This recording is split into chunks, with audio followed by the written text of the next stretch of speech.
You just got it. And let me know if once my screen is up and we can make a start share. Okay. Oh, yeah, I can Yes. see my screen. All right. Thank you, Sarah. And good morning, everybody. Talking of weather, a warm welcome to all of us today, to all of you today. My name is Arvind, and I'm part of the consultancy team here at Subex, and I'm based out of Toronto. It gives me immense pleasure to introduce you to Charmaine Triganza of GO Malta. And Charmaine would like to say a few words about and introduce yourself. Hi, thank you, Arvind, and thanks to all for welcoming me to this meeting. For those of you who don't know, Go and Malta, we're a very small island, so this also makes us a very small company, although we are the leading communications company in Malta. We have been the first company in Malta to be the quad player and offering all the services. We have around 500,000 customers, and we also offer a lot to the business community in Malta because we offer cloud services, roaming services, data networking solutions, IP services. We offer managed services. And we are very proud to say that during the pandemic, we proved our worth, and we managed to have many companies. We aided many companies to have their employees working from home and helping them setting up solutions for their employees to work from home in a very short time, and everybody was carrying on business as usual. So we're small, but we're always very busy. Thank you so much for that, Charmaine. I guess it's my turn to introduce, or let me say, reintroduce some of you to Subex. Well, as most of you would know, Subex has been in this industry for a couple of decades now and have been pioneers in digital trust. In our view, digital trust encompasses six key areas, starting with privacy, identity, security, predictability, data integrity, and risk mitigation. Our philosophy, our productization, our best practices, our experiences, our approach, everything revolves around these tenets. And also to let you in, Subex recently bagged a patent for management at Edge. So in case you want to discuss anything with us, so please feel free to reach out. We'll be more than happy to have a discussion. So with that said, I want to go ahead with and introduce you to what today's agenda is. So like Charmaine mentioned, and also as you know from the topic, we're going to just quickly talk about what are some of the key challenges faced and how some of them can be addressed. And most importantly, talk to you about the specific case of how Go Malta has gone about addressing CLI spoofing. And Charmaine will be sharing with us her learnings and the best practices as well. So that's our agenda. So before I start, I also want to take a quick moment to thank Sarah and thank CFCA for organizing these wonderful sessions. And many congratulations to all the speakers. Personally, I enjoyed and learned quite a bit from these discussions. Did observe there was one common theme, one common thread, whether it was using AI or SIP-based detection or centralization of all the fraud scenarios, essentially how all of us in our own way are looking to contribute, collaborate, in advancing our knowledge on fraud management and technique approaches, which can, further complement traditional fraud management solutions out there. And but talking about fraud, I think this report needs no introduction. It's got some great information. I'm sure all of you have already had a peek into it. But certainly, there are certain subtle themes which emerge out of this particular report, which all of us would have seen. Is one of such theme is void-based attack pretty much constitute about 45% of all security events analyzed in the network today. And just to drive home this point, on to my left, you would see these are the top 10 fraud methods which was recorded on the CFCA survey, out of which 6 of them are somehow related to void-based attacks. Now, a signaling solution in today's world is becoming that much more important as it would help us in efficiently addressing some of these frauds and many more in a far more efficient manner in comparison to, let's say, a traditional fraud management system, which entirely relies on XDRs, and it's more of a transaction reactive based fraud management, right? So these are certain extensions of the different use cases which a signaling solution will help you address. And when enabled appropriately, it can certainly tick all the boxes of three big areas: increasing fraud coverage, reducing fraud runtime, and increasing your fraud hit rate. Now, and can certainly outperform. In my view, I strongly believe it can certainly outperform, outgun a traditional fraud management system when evaluated over these three matrices, right? So why such a system has become more important than ever before? As we all know, 5G is here, prior to that 4G, and essentially IP networks are here to stay. And IP networks bring in their own vulnerabilities, right? So and I'll talk to you about it a little bit in more detail later in the discussion today, but you see there's a few vulnerabilities which comes in with an IP network, and they need to be addressed slightly differently. And a couple of other questions which I also wanted to share here, which I've in my discussion with few operators out there, I've constantly come across this thing that can a signaling security solution replace a traditional fraud management system? In my view, and I also believe, is not in its entirety. I mean, things like subscription, payment-based monitoring still require a traditional fraud management approach. However, a signaling solution will certainly help in addressing several of those technical frauds like CLI spoofing, IPPBX hacking, Wangiri, and the likes, right? And also another question which I constantly get asked is, if we consider a signaling solution, will it have a leg up on a traditional fraud management solution? The answer is absolutely, and that is something which I want to quickly talk to you about over the next couple of discussion points, right? And to understand that better, we'll have to look at that from what happens from an attack sequence, right? I mean, we know about the use cases. We know what happens when an IPPBX hack occurs, or a PRS hack occurs, or a Wangiri-based hack occurs. But let's take a step back and understand what is the attack sequence, right? What happens on a network from a network perspective? We know we have the voice stacks, the data stacks, and now the voice stacks can be enabled through SIP, or voice stacks can be enabled through SS7. Data stacks can be through GN interfaces, so on and so forth. But all of these, if we can visualize it using a standard OSI stack, this is how it would all layer up. So if you look at it, it will be starting all the way from layer 1 to layer 7 is how an OSI stack will look. And how would an attack permeate here is, again, gone are the days where where individual hackers are trying to attack a network. Today, they are sophisticated, automated, advanced machine learning based malwares, which are looking to take advantage of any telecom asset or telecom network out there, right? So, how does it starts off is with a little bit of a port scan. The program would look to identify what is the kind of services which is running. Say, for example, during the port scan, it identifies there's a port 5060 open. So it understands that it's some kind of a voice asset which is enabled here. And then once it identifies that, then it goes through a series of brute forcing / probing to understand what is the kind of services which are running on this particular asset. Once all this discovery happens, then the attack shifts to the layer 7 or the application layer. And that is from where, the attack kind of mounts and starts getting onto your network in terms of, let's say, any type of breaches and things like that, right? In all these three steps, most of the times, the initial attacks end up in failure. Now, the reason I'm highlighting that is when certain things fail on the network, there are no records generated, at least from a fraud management perspective. So no records generated, no transactions recorded.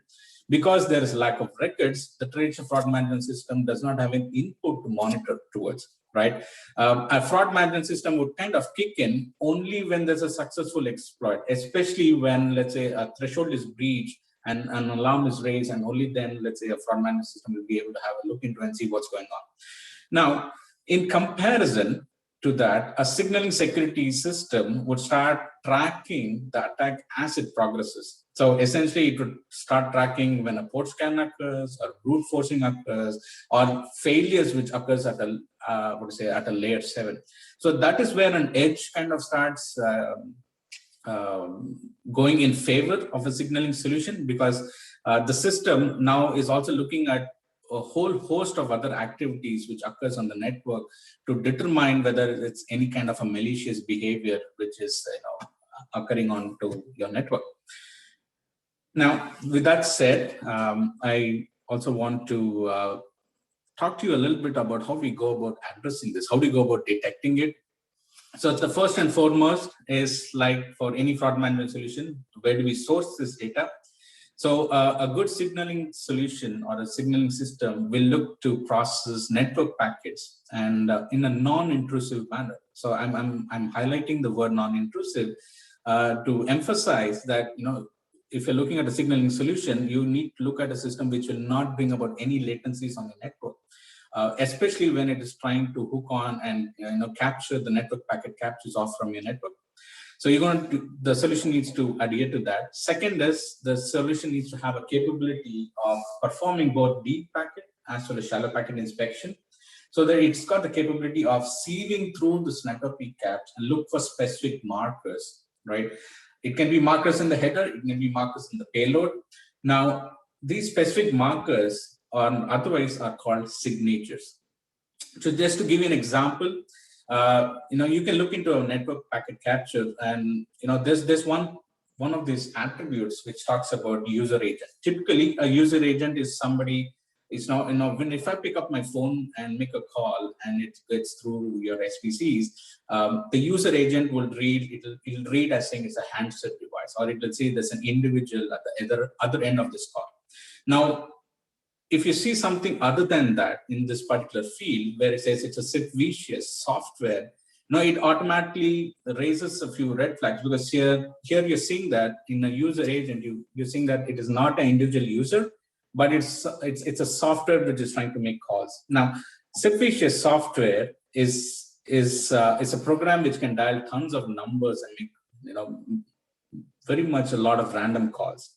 Once you see this, it can potentially, you have an opportunity to mark this traffic as suspicious. Like one of the speakers in one of the earlier discussion mentioned, not all calls made through programs are suspicious, and it is true, because there could be legit calls which are coming through some of these programs. Let's say these are calls propagated through the government, or somebody's trying to advertise something. So it can be legit calls. So, but what we're trying to tell here is, if you see in your signatures, if you identify this program which is making a call, then you can potentially mark it as a suspicious traffic. And then once you identify that, I'm giving a very simplistic example, but you would get an idea of what's going on, right? So, and the next level of validation would be you can use heuristic-based detection capabilities. And what I mean by heuristic-based detection capabilities is, once you identify this traffic as something which is suspicious, you can start looking at what are the A numbers and B numbers which is there present in this particular network packet capture, and see if they're hitting any of the unallocated number ranges. Typically, what happens is, since this is a software which is here to generate random number of calls, a high number of calls, it is not going to really look through if it is making calls to legit numbers. So it can hit upon numbers which are unallocated. So that is an indication saying that there is a behavior which is malicious in nature. Or you can even look at multiple error codes on your network, right? Just to give you a few examples, the 4XX error codes, when generated on a network, will give you an idea of what's going on. Let's say there's a software which is trying to dial into a number which does not exist, right? Then a certain response or an error code is generated on a network, which helps in identifying saying that somebody's trying to reach a number which does not exist, right? So all this becomes a part of your heuristic-based detection. And last but not the least, you can certainly apply some of the advanced AI/ML capabilities, which is also falls under the realm of anomaly-based detection, where you can analyze, let's say, your dialing patterns, identify whether it was any kind of sequential dialing or randomized sequential dialing, or there's been a spike in the traffic on the specific destination in comparison to, let's say, an earlier part in time, right? So all this put together would kind of help you in putting together a sophisticated signaling-based solution. And to top it all, what we certainly believe is, to stay on top of this game, to kind of get an edge on top of these fraudsters, you also need to source out external threat intelligence, right? So this threat intelligence can be through external databases or can be through honeypots. In fact, I think 2 days ago, there was a speaker who was talking about honeypots, and I was like, yeah, absolutely. This is a really good idea as well, isn't it?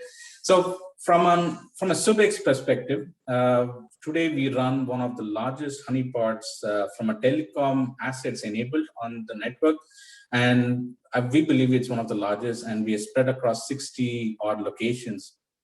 And as of today, we have collected over 55 different malicious signatures, and we have over 8,000 different malicious IP addresses in our repository.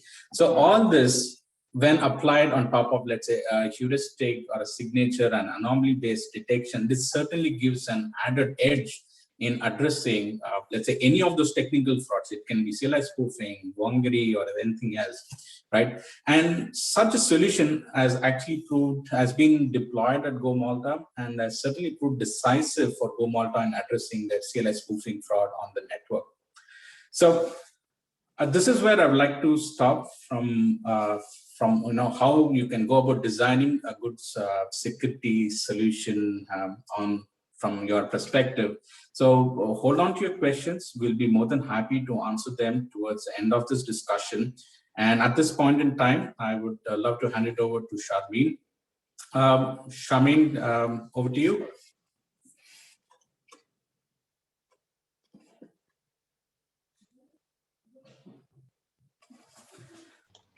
Hello, thank you.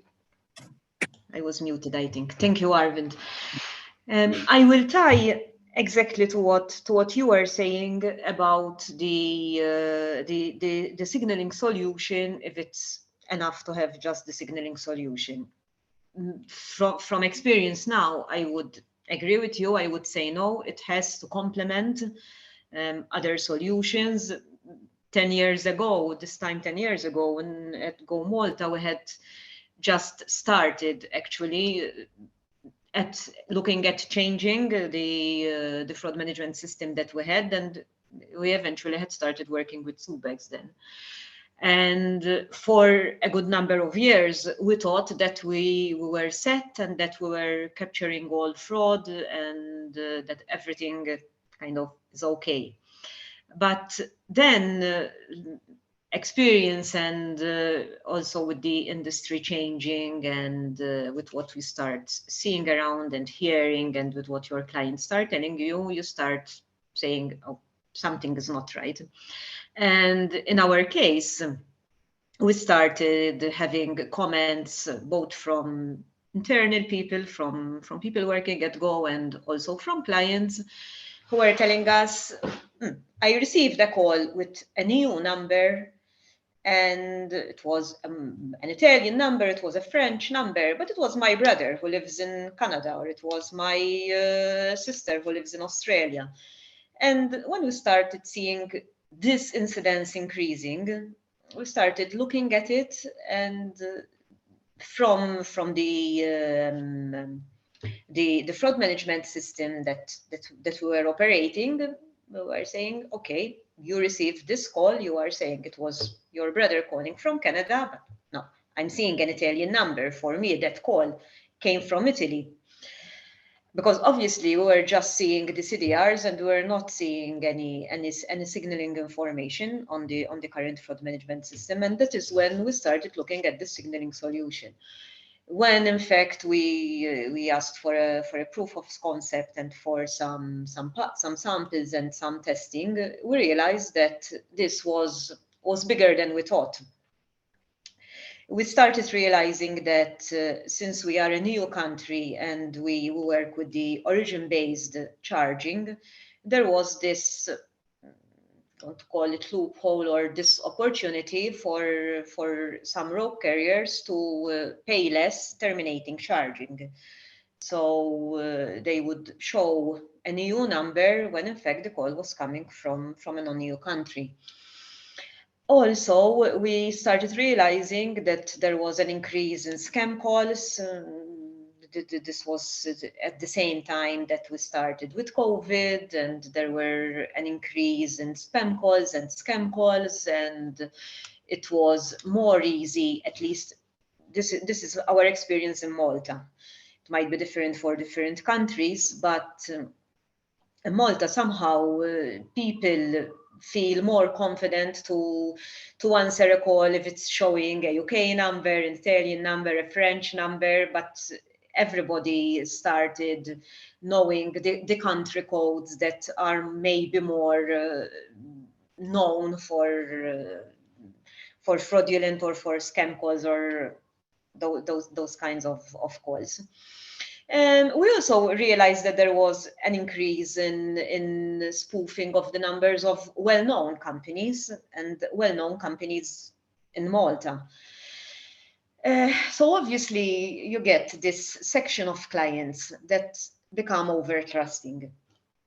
And when you get clients that are too trusting, then it is when the majority of losses starts happening.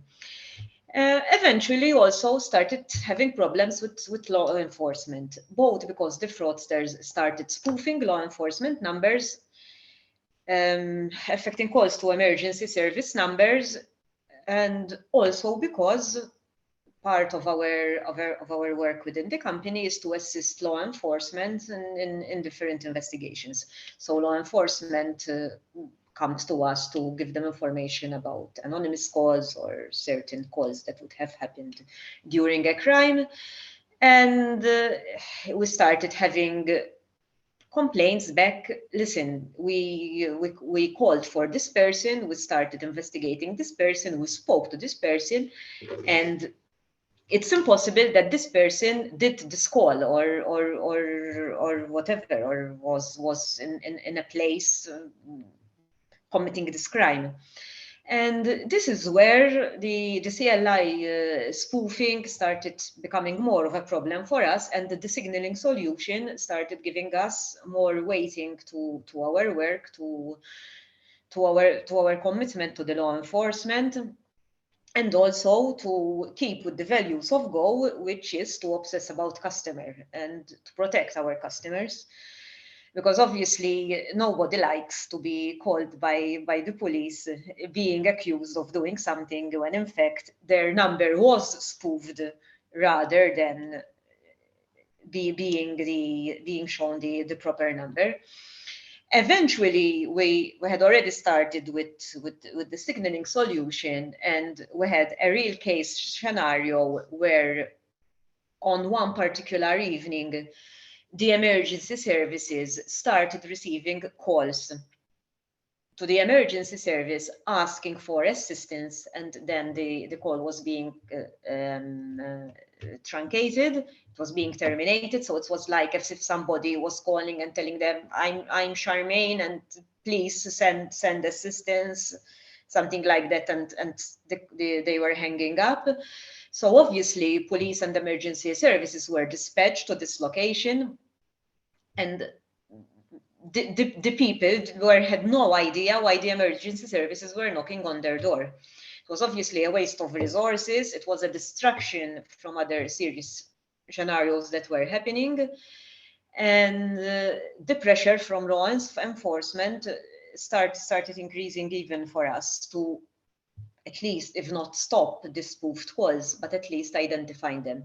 Because if we at least can tell the law enforcement, listen, that call did not originate from Charmaine's mobile, but it is showing Charmaine's mobile number, but in fact it's coming from an international route. So thanks to the signal solution, we could establish that. Obviously, sometimes the lack of knowledge from law enforcement and to identify these calls, that needs also to be improved, and it is with our assistance that obviously we can do these things. Also, we know that there are certain carriers that are passing traffic without certain basic analysis, both incoming and outgoing traffic, because this happens to us both ways. Through this signaling solution as well, we have managed to, in fact, it was the first thing that we managed to sort out, is to stop calls from unallocated numbers. As soon as we started working on it, it was obviously to protect the revenue of the company, because receiving calls from unallocated numbers, it was obviously we're getting less money and less revenue. Therefore, what we did is we started telling certain carriers, listen, this number cannot be, because this number is unallocated. And we said, listen, for an allocated number, we're going to charge the highest termination rate. And after a few weeks, we saw a huge reduction in unallocated numbers. Again, I will say that this solution is not the solution to everything. Obviously, you have to use good judgment. Sometimes you will have what might look as fraudulent might not be. It also gave us insight as to what our clients are doing, because we realized that we had clients that were using international platforms rather than our platform. And this also gave us an opportunity to offer solutions, to offer local solutions to our clients, especially to the business clients, which that gave us more revenue as well. So the signaling solution is giving us more visibility of what our clients are doing, the behavior in general of what the clients want, and what we can offer and what we can do better. Because again, we try to do better every day. So again, this system has to be used maybe with other systems to have a holistic approach. The honeypot, it's yes, we can say that we had quite a good. We got benefits from the honeypot. We got benefits from the honeypots, even of the numbers, not just of the IPs. Actually, we haven't been working so much on the honeypot of the IPs, because we had other things to sort and to settle. So we're just now started working on using the IP honeypot. But again, it's a learning curve. It has been a learning curve for the fraud prevention team in general at Go, because we had no idea how this works, how SIP signaling works. So we actually had to get training from Subex to be able to use the system to understand better. Because obviously, if you don't understand how a SIP signaling and how a call passes through SIP signaling, you will not get the hang of it. And well, I am still learning. I can say that I am still learning even on the basic fraud management system. So, and the fraudsters always teach you new things. So we have to keep up with what they come up with, and who knows what will they invent in the coming weeks. But in a nutshell, this is what the major benefits, which is the ability to charge the correct termination fees, placing the client's peace of mind at the forefront, both to show the correct number, so they decide for themselves if they want to answer that call or not, or they want to answer a call from a particular country or not. Again, as I said, living up to Go's purposes and values, to obsess about customers, and the possibility to stop traffic with spoof numbers, and if not stop the traffic, prove to the carrier that those calls are not legitimate. So in a nutshell, this is the basis of it all. I'm sure that we have much more to learn and much more to experiment on this, but so far so good.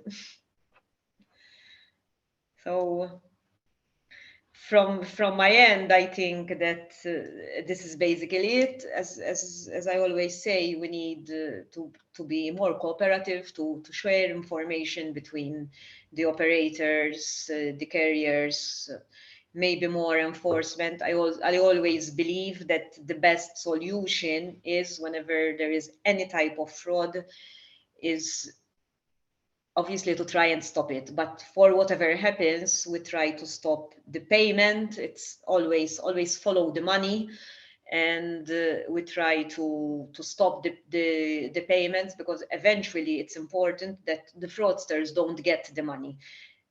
The more flow of payment that we stop, the more we make it obvious for the fraudsters that we are onto them, and that we try to be proactive, but in retrospective, we still try to stop and not let them make profit from any situation. We are sure that, I mean, scam calls and CLI spoofing will be here to stay. I honestly cannot imagine this being stopped anytime soon. So it has to be between us operators, between vendors, and between carriers, to make the possible and our utmost to try and to do everything possible to stop the fraudsters and to not let them gain money from our businesses, basically, and from maybe the weaknesses of our businesses. We in Malta, last year, the Commissioner of Police decided to set up a task force between the three major operators in Malta, the banks and the postal services. We try to work together because we realize that there is no one single way of fraud. If there is a spoofed call, it will lead to something else. If there is a wangiri, somebody calls back and something happens. It could be that somebody calls back and they convince them to disclose credit card information. There is a lot of thing going on, and speaking with different with people from the banking sector, from the postal sector, and everything, we realize that fraud affects us all in different ways. And we ended up discovering that fraud starts with a phone call or with an SMS, and then obviously it affects the bank, it affects the postal operator. The fraudster would be touching all parts of different businesses. And it's important that we try to work together on these things. So I believe that the more solutions, maybe sometimes I call them my toys, the more toys that we have, it's the strongest tool to try to. After all, we need to protect our revenue and our businesses. For me, for first, I wouldn't have a job otherwise if I don't protect my company from fraud. So that's it from my end. Thanks for listening, and please, we're always open for suggestions and to share our experience. Thank you.